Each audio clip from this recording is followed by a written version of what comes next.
मेरा नाम डॉक्टर शिवानी पटेल है। मैं एक पीडियाट्रिक हेमेटो ऑन्कोलॉजिस्ट हूँ चौइथराम हॉस्पिटल इंदौर में। 15 फरवरी को हम वर्ल्ड चाइल्डहुड कैंसर डे मनाते हैं। इसका उद्देश्य लोगों में बच्चों के कैंसर के बारे में जागरूकता फैलाना है। आमतौर पर लोग कैंसर जैसी भयानक बीमारी को बच्चों से नहीं जोड़ते। बच्चों में कैंसर होता है और ये एक बहुत रेयर या अनकॉमन बीमारी है। अगर हम कैंसर के सारे मामले देखें तो सिर्फ 3 से 5% मामले बच्चों के कैंसर के होते हैं। हर साल भारत में 50,000 से ज़्यादा नए बच्चों के कैंसर के मरीज़ डायग्नोस होते हैं। बच्चों का कैंसर बड़ों के मुकाबले अलग रहता है। यहाँ पे अलग प्रकार के कैंसर होते हैं। बच्चों में आम तौर पर सबसे ज़्यादा ब्लड कैंसर कॉमन होता है, जिसको हम ल्यूकीमिया या लिम्फोमा कहते हैं। दूसरा जो सबसे ज़्यादा कॉमन कैंसर है वो ब्रेन ट्यूमर है।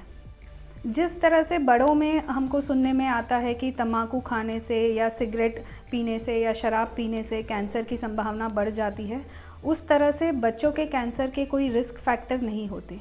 ये किसी भी बच्चे को हो सकता है। 1 या 2% बच्चों के कैंसर आनुवांशिक या जेनेटिक कारणों से होते हैं। बच्चों के कैंसर के लक्षण बहुत ही आम लक्षणों की तरह है। किसी भी समय अगर हमें बच्चा बहुत ही सुस्त लगता है या सफ़ेदपन या पीलापन लगता है, शरीर में अलग अलग जगह में गांठ हमको महसूस हो रही है, या फिर सुबह सुबह उठने के समय में उल्टी या तेज़ सरदर्द होना, ये बच्चों के कैंसर के लक्षण हो सकते हैं। सबसे ज़्यादा ज़रूरी हमें इस बात का ध्यान रखना है, अगर सही समय पर और सही तरीके से उनको इलाज मिलता है तो 70 से 80% बच्चों को हम पूरी तरह से ठीक कर सकते हैं।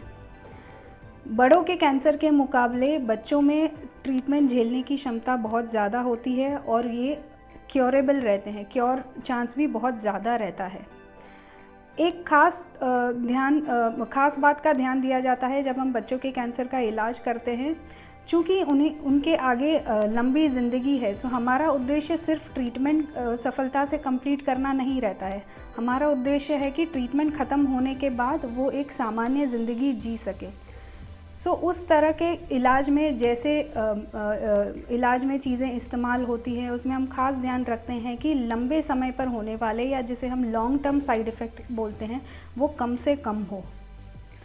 लेकिन सबसे ज़रूरी बात है समय पर इलाज। समय पर इलाज करने से हम 80% बच्चों को पूरी तरह से ठीक कर सकते हैं। धन्यवाद।